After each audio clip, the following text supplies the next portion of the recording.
আমি ভালোবাসবো আমার পিতাকে, আমি ভালোবাসবো আমার ছেলেকে, আমি ভালোবাসবো আমার স্বামীকে। আমি আমার ক্লাসমেটকে ভালোবাসতে পারি না, আমার বয়সমেট হতে পারি না, ঠিক কিনা? আমি শিক্ষার অফিসকে কলেজে যাবো, ভার্সিটিতে যাবো, কোনো সমস্যা নাই, কিন্তু আমার বন্ধুকে নিয়ে আমি কি বলে পার্কে মধ্যে বিভিন্ন জায়গায় গিয়ে রাত্রি যাপন করবে, এটা ইসলাম তোমাকে দেয় না।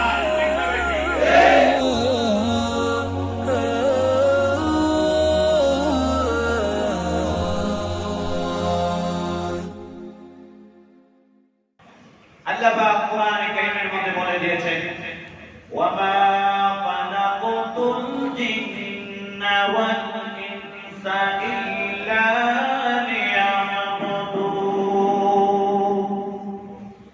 আমি মানব জাতিকে সৃষ্টি করেছি আমি মাওলার ইবাদত করার জন্য। ইবাদত শব্দটার অর্থ অনেক। ইবাদত বলতে আমরা কি বুঝি? পাঁচ ওয়াক্ত নামাজ, রোজা রাখা, হজ করা, দান খয়রাত করা, না এটাই শুরু নয়। আল্লাহ রাব্বুল ইজ্জত ওয়াল জালাল যিনার যত বিধিবিধান আছে সবগুলিকে মেনে নেওয়ার নাম ইবাদত। আপনি আমি দুনিয়াতে এসেছি নিজের ইচ্ছায় আসি নাই, আবার নিজের ইচ্ছা হলেও চলে যেতে পারবো না, থাকতে পারবো না, ঠিক না বেঠিক? নির্দিষ্ট সময় রেখা দিয়ে, নির্দিষ্ট সময় দিয়ে আল্লাহ পাক আপনি আমাকে পৃথিবীর মধ্যে প্রেরণ করেছেন। আল্লাহ পাক বলেন, ইন্নাল্লাহা আশতারা মিনাল মুমিনিনা আনফুসাহুম ওয়া আমওয়ালাহুম বিআন্না লাহুমুল জান্নাহ। নিশ্চয় আমি মুমিনদের জান মাল জান্নাতের বিনিময়ে কিনে নিয়েছি। আপনি যখন কোনো একটা জিনিস বাজার থেকে হোক অথবা মার্কেট থেকে হোক যখন ক্রয় করেন, আর ওই জিনিসটা যদি কেউ ব্যবহার করে, তখন তার থেকে আপনি হিসাব নেন, ঠিক না বেঠিক? যদি ওই আপনার ওই জিনিসটার মধ্যে যদি ক্ষতি করে, যদি কোনো ত্রুটি করে, আপনি তার ক্ষতিপূরণের জন্য জবাবদিহি করেন, ঠিক না বেঠিক? আল্লাহ রাব্বুল ইজ্জত আপনি আমার মাথা থেকে পায়ের পাতা পর্যন্ত এত নিয়ামত দান করলেন, আর আপনি আমি চলার জন্য অক্সিজেন দিলেন, সূর্যের আলো দিলেন, রাত্র দিলেন, দিন দিলেন, জমিন থেকে দিলেন, সবুজ গালিচা দিয়ে বিছায় দিলেন। আল্লাহ রাব্বুল ইজ্জত এত নাজ নিয়ামত দিয়ে আপনি আমাকে প্রেরণ করেছেন, এর মধ্যে কিছু নিয়ম রেখা নীতিমালা নির্ধারণ করে আপনি আমাকে পাঠিয়েছেন, ঠিক না বেঠিক? এখন মুসলমানেরা, তোমাদের জান মাল আমি আল্লাহ ক্রয় করে নিয়েছি, অতএব এই জান মালের যদি সঠিক ব্যবহার না করো, কিয়ামতের ময়দানে মহান আল্লাহ পাকের সামনে দাঁড়িয়ে জবাবদিহি করতে হবে। আপনি আমার জান, আপনি আমার হায়াত, আপনি আমার মাল, এগুলি কোন পথে ব্যয় করব, কিভাবে ব্যয় করব, তাও আল্লাহ রাব্বুল আলামিন কোরআনে কারীমের মাধ্যমে, ওহীর মাধ্যমে, নবী পাকের মাধ্যমে আপনি আমাকে জানায় দিয়েছেন, ঠিক না বেঠিক? আপনি আমার চলার জন্য কিছু নিয়ম রেখা দিয়েছেন। পুরুষের জন্য এক বিধান, নারীদের জন্য ভিন্ন বিধান। নারী আর পুরুষ সমান হতে পারে না, ঠিক না বেঠিক? নারীদের জন্য বিধান হলো একরকম, পুরুষের জন্য হলো ভিন্ন রকম, ঠিক না? নারী পুরুষ সমান। যারা বলেন আমরা যদি এই কোরআন অবতরণ হয়েছে 1450 বছর পূর্বে, এই কোরআন মতো যদি আমরা সমাজ পরিচালনা করি, নিজেরা পরিচালিত হই, তাহলে আমাদের দেশ এগাবে অবনতি হবে না, অবনতি হবে। এমনকি 1450 বছর পিছনে চলে যাবে। যেই সমস্ত বুকারা, যেই সমস্ত আহমকরা কথা বলে, তাদের কাছে কেবলমাত্র দুনিয়ার জাহিলি অল্প কিছু জ্ঞান আছে। আল্লাহ পাক বলেন ইয়ালামুনা যাহিরান মিনাল হায়াতিদ দুনিয়া ওয়া হুম আনিল আখিরাতি হুম গাফিলুন। কেবল তাদের যে জ্ঞান আছে সীমিত জ্ঞান, ডক্টরি পাস করতে পারে, বড় ইঞ্জিনিয়ার হতে পারে, বড় বিজ্ঞানী হতে পারে, বড় ডক্টরি লাভ করতে পারে, কিন্তু আল্লাহ পাক বলেন ওই জ্ঞান দিয়ে যদি আল্লাহ পাকের বিধি বিধান, আল্লাহ পাকের আদেশ নিষেধ যদি না জানে, না মানতে পারে, নিজেকে জাহান্নামের আগুন থেকে বাঁচায় জান্নাতবাসী না করতে পারে, আল্লাহ পাক বলেন এই জ্ঞান দিয়ে তার 4 পয়সার কোনো কাজে আসবে না। আল্লাহ রাব্বুল আলামিন আপনি আমার চলার জন্য বিধান দিলেন। আমাদের মধ্যে পুরুষদের জন্য আল্লাহ পাক একটি বিধান দান করলেন, আর মহিলাদের জন্য ভিন্ন বিধান। আল্লাহ রাব্বুল আলামিন সর্বপ্রথম তিনি তিনার প্যারা নবী খাতামুল আম্বিয়া মুহাম্মদুর রাসূলুল্লাহ সাল্লাল্লাহু আলাইহি ওয়াসাল্লামকে সম্বোধন করে বলেন ইয়া নিসাআন নবী লাস্তুন্না কাআহাদিন মিনান নিসাই ইন ইত্তাকাইতুন্না ফালা تخضعن بالقول فيطمع الذي في قلبه مرض وقلن قولا معروفا। আল্লাহ রাব্বুল আলামিন সূরাতুল আহজাবের 35 নম্বর আয়াতে কারিমার মধ্যে সর্বপ্রথম তিনার নবীকে সম্বোধন করে বলেন ও নবী, আপনার স্ত্রীগণ যেন জাহিলিয়াতের যুগে নারীরা যেরকম নিজেদের সৌন্দর্যকে, নিজেদের রূপ লাবণ্যতাকে যেরকম ভাবে পরপুরুষের সামনে প্রকাশ করে, যেরকম চলাফেরা করে, আপনার স্ত্রীগণ যেন এভাবে চলাফেরা না করে।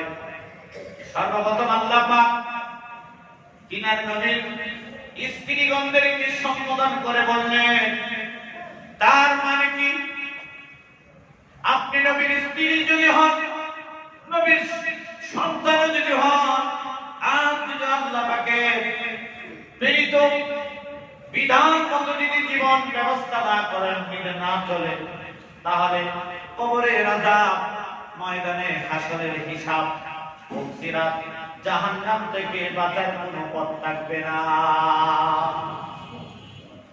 আল্লাহ রাব্বুল ইজ্জত প্রথমে তিনার নবীকে বললেন ও নবী, আপনার স্ত্রীদেরকে সর্বপ্রথম বারণ করুন, তাদের চলাফেরা, তাদেরকে দেখে জগতের সমস্ত নারীরা চলাফেরা করবে। কারণ মানুষের ভিতরে আল্লাহ পাক কাম ভাবে স্পৃহা দিয়েছেন। যুকিনা লিন-নাসি হুব্বুশ শাহাওয়াতি মিনান নিসাই ওয়াল বানিন। আমি আল্লাহ পাক যুকিনা লিন-নাস, মানুষকে সুন্দর করেছি, তার ভিতরে আমি শাহওয়াত দান করেছি, কাম ভাব দান করেছি। ফেরেশতাদেরকে আমি দেই নাই, ফেরেশতাদেরকে এই গুণ আমি দেই নাই, কেবলমাত্র আমি আদমের সন্তানকে দান করেছি, আদমকে দান করেছি। এই কামভাবটাকে যখন সে বৈধ পন্থায় ব্যবহার করবে, তখনই তার সম্মান মর্যাদা ওই নূরের তৈরি ফেরেশতা থেকে উত্তম হবে। আল্লাহ রাব্বুল আলামিন বলে দিলেন ফায়াতুমাআল্লাযী ফী কলবিহি মারাদু ওয়া কুলনা কাওলাম মারুফা। কারণ কিছু মানুষ আছে যাদের অন্তরের মধ্যে বিধি আছে, অসুখ আছে। অসুস্থ দুই প্রকার। একটি অসুখের কারণে চলাফেরা করতে পারেন না, খেতে পারেন না, চোখে দেখেন না, ঠিক না? এটা হলো শারীরিক। আরেকটা বিধি আছে, আরেকটা অসুখ আছে, কলমের বেমার। আল্লাহ পাক এখানে কলমের বেমারের কথা বলছেন। যাদের অন্তরের মধ্যে বিধি আছে তারাই কেবলমাত্র পর্দারের দিকে খারাপ নজরে তাকায়। অতএব মানুষের ভিতরে যেহেতু আমি শাহওয়াত দিয়েছি, কামবাগ দিয়েছি, তাই সে পর্দারি দেখলেই অন্তরের ভিতরে একটা ফিলিংস তৈরি হবে। এজন্য আল্লাহ পাক নারীদেরকে বলে দিলেন, ও নারীরা, তোমরা জাহিলিয়াতের যুগের নারীদের মতো এমন পোশাক পরিধান করিও না, এমন চলাফেরা করিও না যেই চলাফেরার কারণে পরপুরুষ তোমার দিকে ধারণা করে। তাহলে নারীদের অবস্থান কোথায় হবে? আল্লাহ পাক তা বলে দিলেন, ওয়াকারনা ফি বুয়ুতিকুন্না ওয়ালা তাবাররাজনা তাবাররাজাল জাহিলিয়াতিল উলা। আল্লাহু আকবার। এই মেয়েটা দুনিয়াতে আসছে বাবার ঔরসে। আল্লাহ পাক বলেন, বিবাহের পূর্ব পর্যন্ত নারী তোমার আবাসস্থল হলো তোমার পিতার ঘর। কারণ এই পৃথিবীতে বিবাহের পূর্বে তোমার জন্য নিরাপদ একমাত্র তোমার পিতার ঘর, ঠিক না বেটি? বিবাহের পর তোমার জন্য নিরাপদ হলো তোমার স্বামীর ঘর। এছাড়া পৃথিবীতে আর ঘর আছে না নাই? ওই ঘরের মধ্যে আল্লাহ পাক বলে নিরাপদ নাই। কারণ তুমি নানার বাড়ি থেকে লালিতে বাড়িতে হবে। নানার কি ছেলেমেলে নাই? ছেলেমেলের ঘরে কি ছেলেমেলে হবে না? হবে কি হবে না? তারা হবে তোমার কি ভাই? মামাতো ভাই, খালাতো ভাই। আল্লাহ পাক বলেন, আমি শাহওয়াত দিই, আমি কামবাগ দিই মানুষকে সৃষ্টি করেছি। তুমি যখন একজন কিশোরী, তোমার রূপ লাবণ্যতা দেখে তোমার মামাতো ভাই, তোমার খালাতো ভাই, চাচাতো ভাই তোমার দিকে আকৃষ্ট হতে পারে, হতে পারে না? এজন্য আল্লাহ পাক বলেন, বিবাহের পূর্বে হলো তোমার জন্য নিরাপদ স্থান হলো তোমার পিতার ঘর, আর বিবাহের পরে হলো তোমার জন্য নিরাপদ তোমার স্বামীর ঘর। তুমি একসঙ্গে একই অফিসের মধ্যে তুমি চাকরি করো, বলবেন হুজুর আপনারা শুনুন নাই, খালি খারাপ ধারণা নাই। আমি কোরআন হাতে নিয়ে বলতে পারি, তুমি যে অফিসে চাকরি করো, যেই অফিসে তোমার হাতের লোকেরা আছে, গ্যারান্টি দিয়ে বলতে পারবে না তোমার দিকে খুব ধারণায় তাকায় না। সুযোগ পাইলেই তোমাকে সাপের মতো চবল দিবে, ঠিক না? তোমার জন্য তারা নিবেদিত প্রাণ, তোমার সুখে দুঃখে তোমার দিকে এগিয়ে আসে। আল্লাহ বলেন, এই এগারের মধ্যে, এই হেল্পের মধ্যে, এই সহযোগিতার মধ্যে কি রয়েছে? খারাপ ধারণা রয়েছে। তোমার পিতা একমাত্র তোমাকে নিঃস্বার্থে তোমাকে সাহায্য করবে। তোমার বিপদে, তোমার সুখে দুঃখে এগিয়ে আসবে একমাত্র তোমার পিতা, আর বিবাহের পরে তোমার স্বামী, ঠিক না বেটি? সন্তানরা এক সময় ফেলে চলে যায় মাকে, ঠিক না? কিন্তু স্বামী কোনোদিন স্ত্রীকে ফেলায় চলে যায় না। যদিও কোনো পুরুষরা কাপুরুষতা করে, তারা বলে নিজেরা গিয়া পস্তায় যে আমার এরকম বিবি আর পাই নাই, এরকম স্ত্রী আর পাই নাই, ঠিক না বেটি? আমি ভালো করি নাই, খারাপ করেছি, নিজে নিজে অনুতাপ দেওয়া হয়, চিন্তিত হয়। অতএব ও নারী, তুমি যখন শিক্ষাঙ্গনে যাবে শিখার উদ্দেশ্যে, সেখানে তোমার ক্লাসমেট, তোমার গার্লফ্রেন্ড, তোমার বন্ধু বান্ধব যারা আছে তারা তোমার জন্য নিরাপদ নয়। যদি নিরাপদই হতো তারা আনুষ্কার মতো নারী কেন এভাবে মৃত্যুবরণ করে? কত আনুষ্কা কত আড়ালে চলে যাচ্ছে আমরা জানি না, ঠিক না রে? এই বিধানটা কে দিল? কে দিল? সবাই পড়ে কে দিল? আমার আল্লাহর নাম নিতে কোনো ভয় আছে নি? কে দিল? আল্লাহ পাক না বলে দিলেন তোমার পিতার সাথে যেইভাবে তুমি কথা বলো, তোমার মার সঙ্গে, তোমার ভাইয়ের সঙ্গে যেভাবে কথা বলো, পর পুরুষের সঙ্গে, তোমার ক্লাসমেটের সঙ্গে, তোমার অফিসের লোকের সঙ্গে, পর পুরুষের সঙ্গে এভাবে কথা বলিও না। তোমার স্বামীর সঙ্গে কেমনে কথা বলবে? আল্লাহ পাক বলেন, ও নারী, আমি তোমাকে ব্যক্তিগত কবুল প্রদান করেছি। নারীটা কালো হোক আর সাদা হোক তাই নিয়ে কথা নাই। আল্লাহ পাক প্রত্যেকটা নারীকে ব্যক্তিগত এমন কিছু কণ্ঠ দান করেছে, পর পুরুষকে তার দিকে তার কণ্ঠকে আকৃষ্ট করতে পারে। এজন্য আল্লাহ পাক বলে দিয়েছেন, ওয়ালা আল্লাহ পাক বলে দিয়েছেন, ওয়া কুলনা কাওলাম মা'রুফা। তুমি যখন পর পুরুষের সঙ্গে কথা বলতে হয়, কেমনে কথা বলবে? সাধারণ ভাষায় কথা বলো। কিন্তু দেখা যায় আমার দেশের মেয়েরা, মুসলমান মেয়েদের কথা বলতেছি, অন্য ধর্মের মেয়েদের কোনো প্রশ্নে আসে না, ঠিক না? মুসলমান নারীদেরকে বলি, দেখবেন পর ছেলের সঙ্গে যখন কথা বলে, তার ক্লাসমেটের সঙ্গে যখন কথা বলে, তার অফিসের বসের সঙ্গে যখন কথা বলে, তখন তুতা পাখির মতো, ময়নার মতো সুন্দর করে বানায় বানায় তাফসীরের কিতাবে লিখেছে, মুখটাকে বাঁকা করে এমন ভাবে কথা বলে মনে হয় যেন ময়না পাখি কথা বলতেছে। লোকটা কালো না সাদা তা দেখে না, ওর কণ্ঠ থেকে তার দিকে সে আকৃষ্ট হয়ে যায়। আল্লাহ পাক বলে, ও নারী, এই ভাষাটা দিয়ে তুমি কথা বলবে তোমার স্বামীর সঙ্গে, পিতার সঙ্গেও নয়, ভাইয়ের সঙ্গেও নয়। সাধারণত মেয়ে ছেলেরা যখন কথা বলে পিতার সঙ্গে কথা বলে, স্বাভাবিকভাবে কথা বলে, ঠিক না?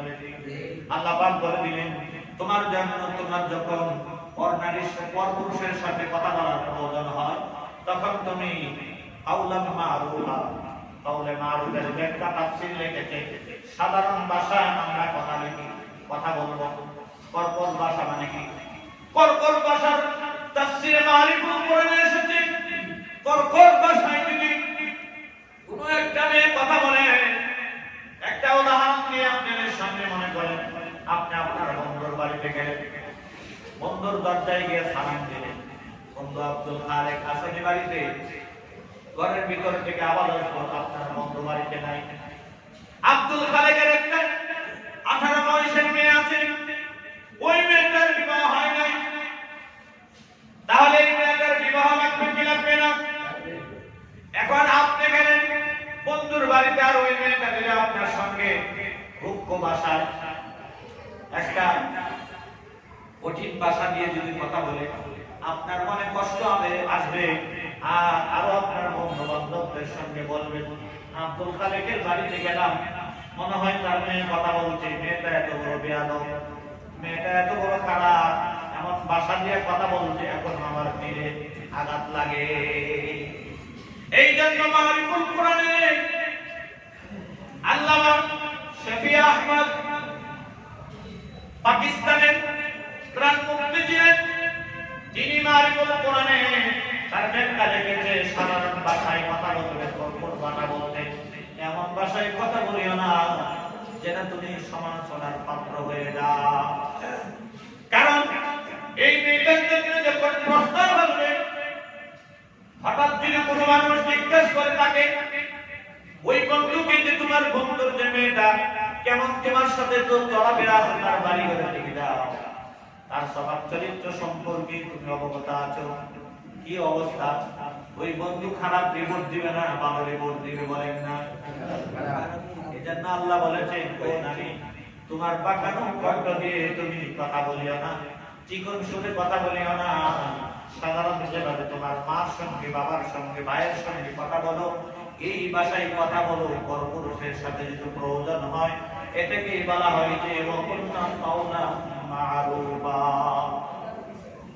এটাই হলো কওলে মারুফ। বুঝতে পেরেছেন? আমি যে আগাচ্ছি সামনে, আমার একটা টার্গেট আছে, এই যে বিষয়টা টানলাম কেন, বুঝতে পারছেন তো? অনেক আজকে হলো 12ই ফেব্রুয়ারি, ঠিক না বেটি? আসতেছে সামনে 14ই ফেব্রুয়ারি। আমার দেশের কত যুবক, কত নারীর ইজ্জত লন্ডন হবে, নষ্ট হবে না। একটা সতীত্বতার কতদিন দাম, শুধু খালি নারীদের জন্য সতীত্ব, আর পুরুষের জন্য সতীত্ব নাই, নাই। তুমি যেমন হবে তোমার স্ত্রীটা সেমন হবে। ও যুবকরা মনে রাখো, সুযোগে সদ্ব্যবহার করছো, তোমার তারও সুযোগে সদ্ব্যবহার করে কামা তাবি তোদা, জৈসা করেগা ওইসা মিলেগা।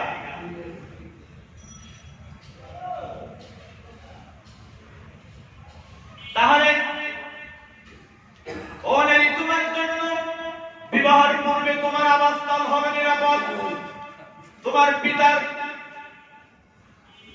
পিতার ঘর, বাসা, বাড়ি বিবাহের পরে হলো তোমার স্বামীর বাড়ি, ঠিক না বেটি? আর কোথায় তোমার জন্য নিরাপদ নাই?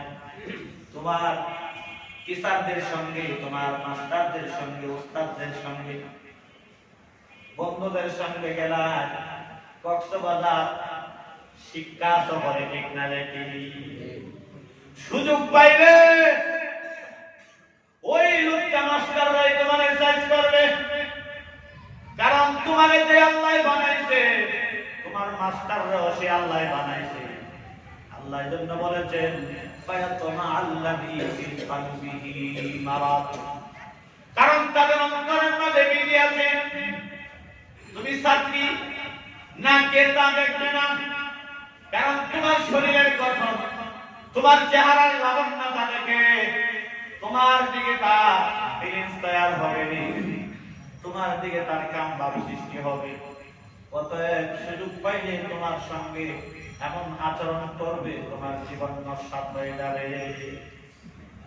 খারাপ মনে লাগতেছে? খারাপ হলেও বাস্তব সেটা, ঠিক না ভাই?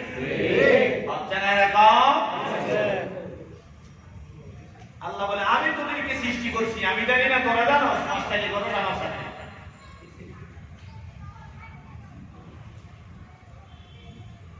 তাহলে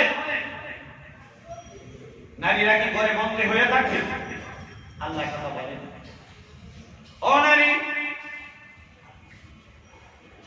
তুমি ডাক্তার হওয়ার প্রয়োজন আছে, তুমি ইঞ্জিনিয়ার হওয়ার প্রয়োজন আছে, পাইলট হওয়ার প্রয়োজন আছে। অতএব এই ব্যবস্থা তো আমার দেশে নাই। আমরা বলেছি সমান অধিকার।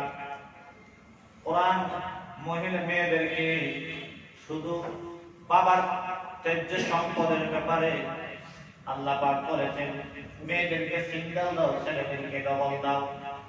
আর সর্বক্ষেত্রে মেয়েদেরকে আল্লাহ পাক অগ্রাধিকার দিয়েছে। আমরা আমাদের সেই দাবি, আমাদের দেশে প্রাইমারি স্কুল থেকে নিয়ে ভার্সিটি পর্যন্ত সর্ব জায়গায় নারীরা শিক্ষাঙ্গনে যাবে, কিন্তু নারীদের পাঠশালা হবে বিভিন্ন প্রাইমারি থেকে নিয়ে বিশ্ববিদ্যালয়, ইউনিভার্সিটি পর্যন্ত।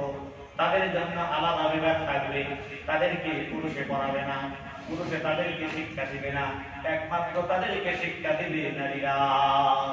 তাহলেই সমাজের মধ্যে ফিতনা ফাসাদ আসবে না। আজকে আমার দেশে 14ই ফেব্রুয়ারি ভালোবাসা দিবস উদযাপিত হয়। ও মুসলমান, তোমরা জানো সেই 14ই ফেব্রুয়ারি ভ্যালেন্টাইন ডে, আল্লাহু আকবার, 270 খ্রিস্টাব্দে, অর্থাৎ 270 ইংরেজি খ্রিস্টাব্দে শব্দটা ইংরেজিতে।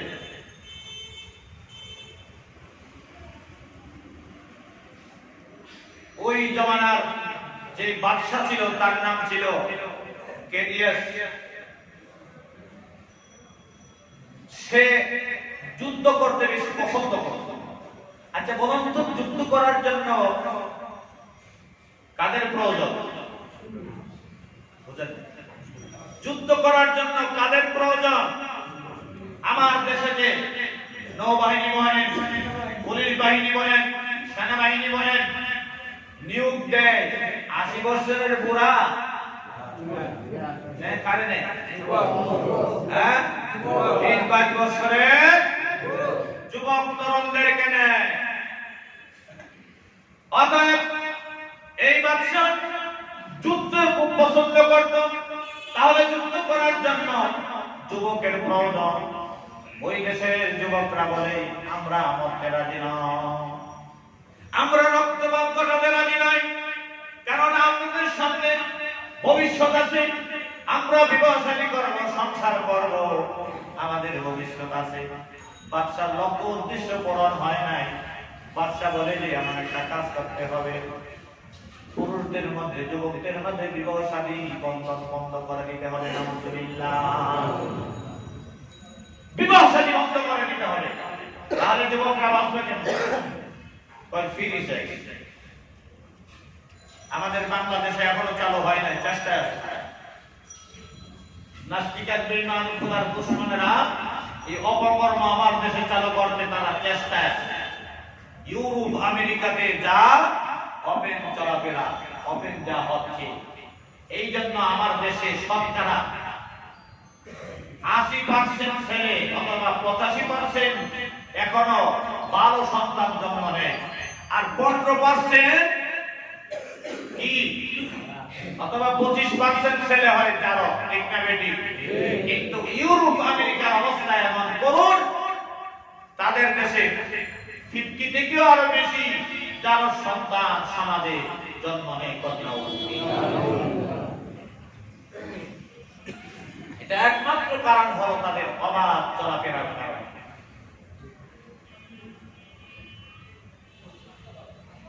তাহলে 14ই ফেব্রুয়ারি ওই বাদশা যুবকদের বিবাহ শাদী বন্ধনের ঘোষণা দিল। দেশের মধ্যে বিদ্রোহ শুরু হয়ে গেল। এর মধ্যে একজন মৌলবী যুবকদেরকে নিয়ে তার মোকাবেলা করল। বাদশার কাছে যখন সংবাদ গেল, ওই হুজুরকে গ্রেফতার করে জেলে পাঠিয়ে দিল। তারপরে বছর 14ই ফেব্রুয়ারিতে তাকে ফাঁসির কাছে ঝুলাম। এই জন্য আমার যুবকদেরকে বলে, ও যুবকেরা, উলামায়ে কেরাম তোমাদের বন্ধু, আর কেহ তোমাদের বন্ধু নয়, তারা তোমাদের স্বার্থবান বন্ধু। তোমাদের রক্তের উপর পাড়া দিয়ে তারা ক্ষমতায় যেতে চায়, তোমাদের খেলা রক্ত নিয়ে তারা খেলা খেলতে চায়।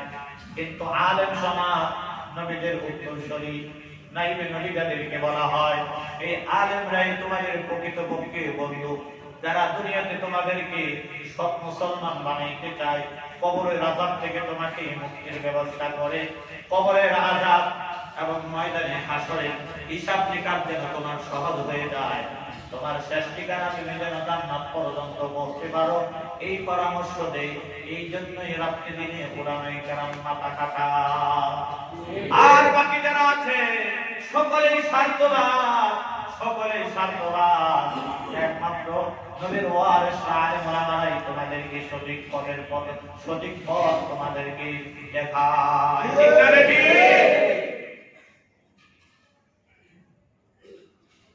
এবার বাদশা পারলো এই মৌলবী যুবকদেরকে নিয়ে আমার দেশে বিদ্রোহ শুরু করলো। আমি যে আইন করলাম আইনের বিরুদ্ধে, ক্ষমতা আছে তার, 14ই ফেব্রুয়ারি ওনাকে ফাঁসি দিয়ে দিল। যুবকরা তার মহব্বতে প্রতি বছর তার ভালোবাসা মৃত্যু দিবস পালন করে। এই একটা বর্ণনা। আরেকটা বর্ণনা আছে স্পেনের মুসলমানদেরকে। স্পেন 800 বছর মুসলমানরা রাজত্ব করেছিল কোরআনের বিধান দিয়ে। কত বছর? এই স্পেনকে ধ্বংস যখন করে ইহুদিরা, কুকুরের দলেরা গভীর ষড়যন্ত্রের মাধ্যমে যেদিন মুসলমানদেরকে আগুন দিয়ে পোড়ায়, তারা একটা সূক্ষ্ম কৌশল অবলম্বন করেছিল। মুসলমানেরা, তোমাদের সাথে আমাদের কোনো যুদ্ধ নাই, তোমরা অনিরাপদ, আমরা অনিরাপদ, তোমরা তোমাদের মসজিদে ঢুকে যাও অথবা জাহাজে, সাগরের পারে জাহাজ আছে, জাহাজে উঠে যাও, নিরাপদ। যারা মসজিদে ঢুকছে বাহির দিয়ে তারা মানে আগুন ধরায় দিয়েছে, যারা জাহাজে উঠছে সাগরের মধ্যখানে নিয়ে আগুন ধরায় দিয়ে মুসলমানদেরকে পুড়ে মারছে। এটাই হলো সেই 14ই ফেব্রুয়ারি। আর আমার দেশের তরুণ তরুণীরা আজকে ফুল দিয়ে সেই ভালোবাসা দিবস উদযাপন করে।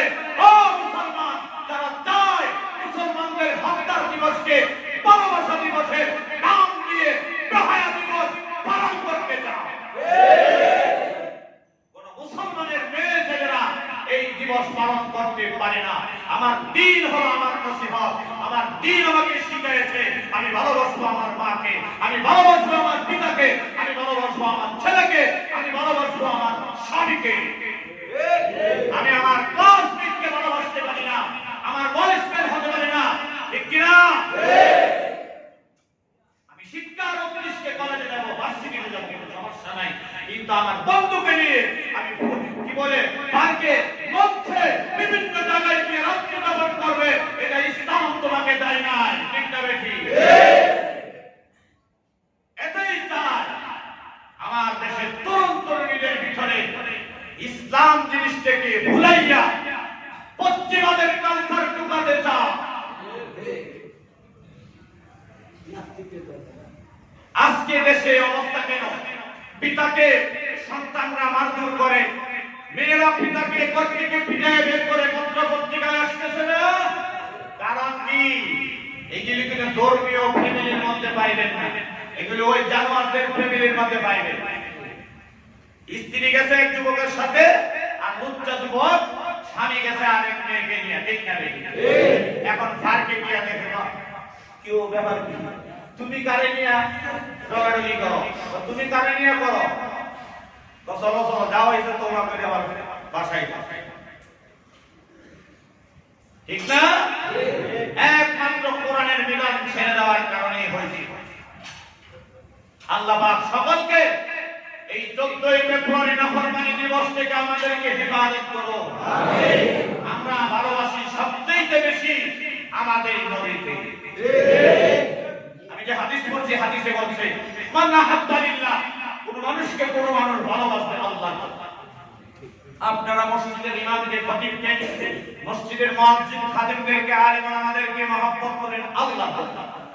একে অপরকে ভালোবাসেন কার জন্য? আল্লাহ। আল্লাহ বলেছেন মান আহাব্বা লিল্লাহ ওয়া আবগাদা লিল্লাহ, আল্লাহর জন্য দুশমনি করো। কিন্তু দেখা যায় আবার সমাজের মধ্যে সবচেয়ে বেশি দুস্তালাশ করে মসজিদের ইমাম সাহেব। অথচ হাদিসে আসছে ওমর রাদিয়াল্লাহু তাআলা বলে, ও জাতি, তোমরা তোমাদের ইমামকে সম্মান করো, তাহলে তোমাদের উপর আল্লাহর রহমত বর্ষিত হবে। মসজিদের ইমাম ছিল আমার নবী, মসজিদের ইমাম ছিল আমাদের পিতা আদম, মসজিদের ইমাম ছিল নবী, মসজিদের মুয়াজ্জিন ছিল বেলাল। অতএব এই পথটা সাধারণ না, ঠিক না? তাহলে বিশেষ করে যুবক ভাইদেরকে বলবো, আরো 14ই ভালোবাসা দিবস পালন করবেন? পারবেন?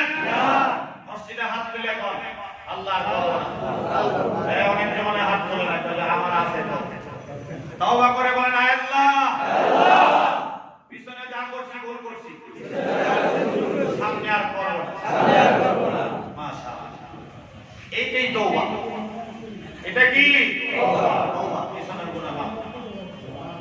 ইয়া আইয়ুহাল্লাযীনা আমানু তুবু ইলাল্লাহি তাওবাতান নাসুহা। এই ইমানদাররা, একনিষ্ঠভাবে আন্তরিকতার সাথে তওবা করো। আমরা আন্তরিকতার সাথে আল্লাহর কাছে তওবা করছি, ঠিক না ভাই? ঠিক। আল্লাহ সকলকে মাফ করুন, আমিন। আল্লাহ পাক রাসূলের আদর্শবান রাসূলের উম্মত হওয়ার তৌফিক দান করুন, আমিন।